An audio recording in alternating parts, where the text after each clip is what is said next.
Pada episode sebelumnya, Qasim tewas karena dihantam oleh makhluk gaib yang menghuni tubuh Duloh. Sementara itu, Kasdut yang tak lain adalah kawannya Qasim. Dia masih bertahan di tengah hujan badai. Namun, energinya sudah habis, tubuhnya lemas, kedua matanya tertutup. Dia tidak sanggup lagi melawan kedahsyatan Duloh. Di sisi lain, Pocong Duloh juga terkapar tak berdaya setelah dibacakan mantra-mantra milik calon arang. Mantra yang tertera pada lontar itu sangat mematikan sehingga mampu menumbangkan Duloh. Selama 2 hari 2 malam, Kasdut tak sadarkan diri. Dia pingsan di tengah desa Ranca Buaya yang sepi itu. Tepat di hari keempat, ada rombongan mobil polisi yang masuk ke desa Ranca Buaya.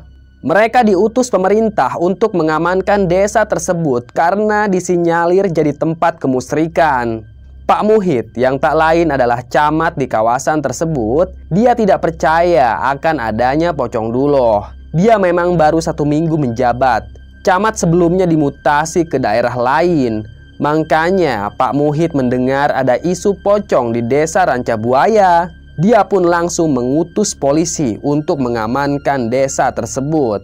Saat memasuki desa Ranca Buaya, mereka sangat terkejut dan merinding karena walaupun siang hari, desa itu tampak menyeramkan. Banyak rumah yang roboh, batang-batang pohon juga bertumbangan. Tidak ada tanda-tanda kehidupan di sana. Suasananya sangat remang, berkabut tebal.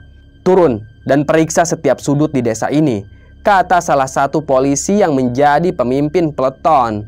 Mereka pun turun, kemudian memeriksa setiap sudut desa tersebut. Bau amis menguar dari segala arah, membuat mual siapapun yang menghirupnya. Bau amis itu jelas berasal dari darah hewan yang senantiasa jadi santapan Duloh. "Komandan, lihat," kata salah satu polisi. Dia menyorotkan senter pada jasad Duloh yang terkapar di atas tanah. Duloh masih terbungkus kain kafan. Namun kafan itu sangat kotor oleh bercak tanah dan lumpur. Wajah Duloh juga sudah dipenuhi lumpur karena beberapa hari ini hujan tak henti-hentinya mengguyur desa Ranca Buaya. "Ada apa?" Komandan Iqbal turun dari mobilnya.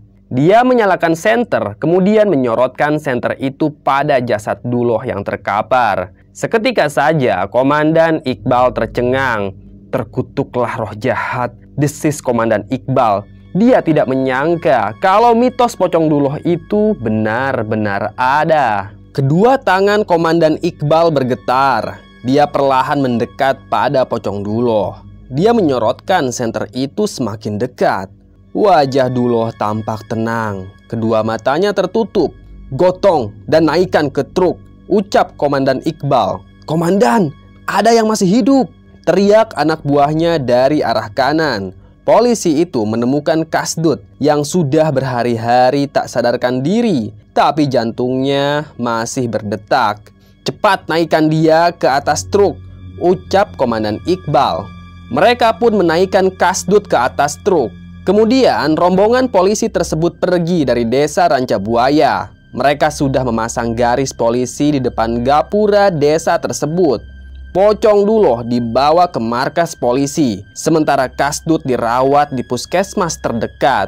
Kantor polisi itu ada di perkampungan, penghuninya tidak banyak. Di sana juga hanya ada 1 sel tahanan yang diisi oleh seorang lelaki kurus krempeng berkulit hitam. Lelaki itu maling kambing, makanya dia dipenjara. Sudah 2 bulan dia mendekam di sana. "Kita apakan pocong ini, Komandan?" tanya anak buahnya Komandan Iqbal. "Apa dia benar-benar pocong?" Komandan Iqbal malah balik tanya. Anak buahnya terdiam.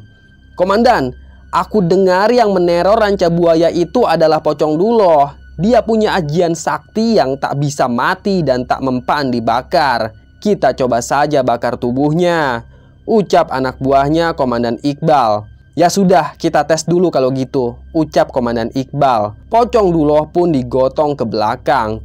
Mereka mengguyurkan bensin pada tubuh Pocong Duloh. Kemudian Komandan Iqbal menyalakan korek dan meminta anak buahnya untuk mundur. Lalu mereka pun mundur. Komandan Iqbal melemparkan korek api pada tubuh Duloh. Seketika saja api menyala-nyala membakar tubuh pocong tersebut. Api pun berkobar-kobar. Beberapa saat kemudian api mulai padam dan para polisi itu tercengang. Pocong Duloh masih utuh. Tubuhnya tidak terbakar sama sekali. Bahkan kain kafannya juga masih utuh. Api tak mampu membakarnya. Dia benar-benar Pocong Duloh. Dia benar-benar Pocong Duloh, ucap anak buahnya Komandan Iqbal. Masukkan pocong itu ke dalam sel tahanan, suruh Komandan Iqbal. Disatukan dengan narapidana, tanya anak buahnya Komandan Iqbal. Ya, satukan saja, jawab Komandan Iqbal. Mereka pun menggotong tubuh Pocong Duloh lalu memasukkannya ke dalam sel tahanan. Satu sel dengan narapidana. Tubuh Duloh digeletakkan begitu saja di atas lantai. Kemudian mereka mengunci sel tahanan tersebut.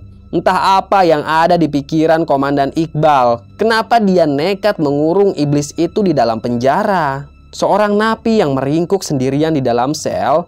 Dia kaget sekaligus ketakutan saat melihat ada sosok yang dibungkus kain kafan dimasukkan ke dalam sel tahanan. "Apa-apaan nih, Pak?" kata napi tersebut. "Diam kau.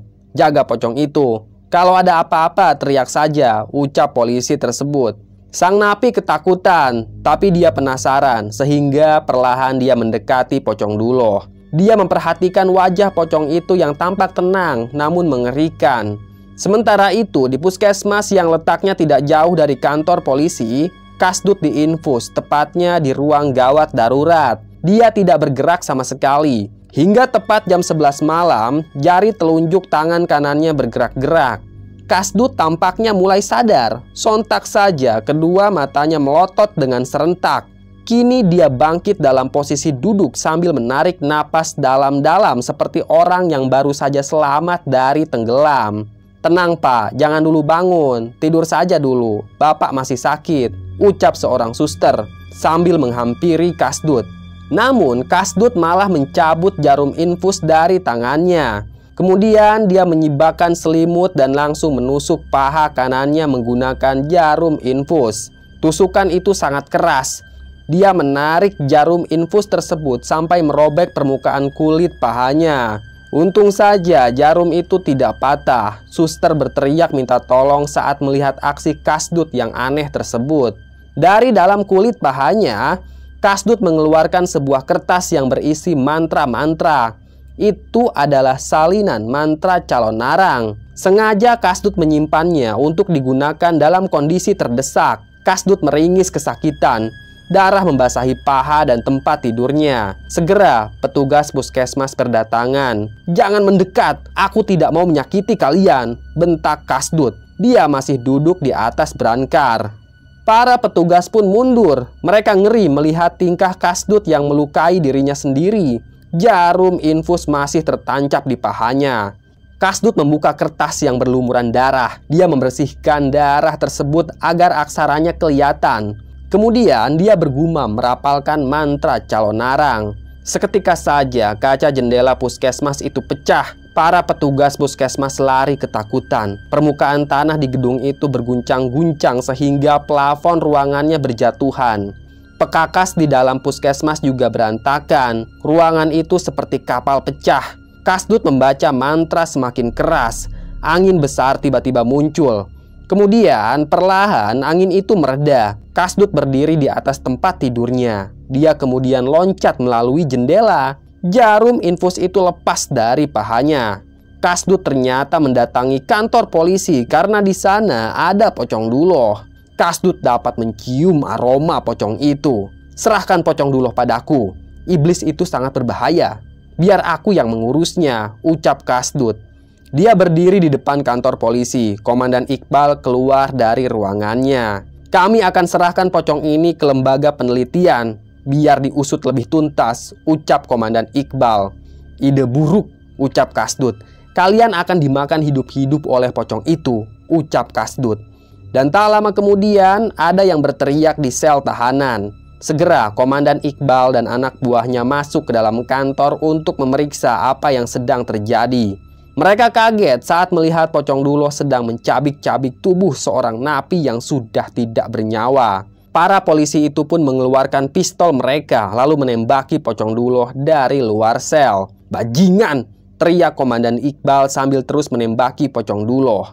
Namun tentunya peluru tidak mampu menembus tubuh Duloh.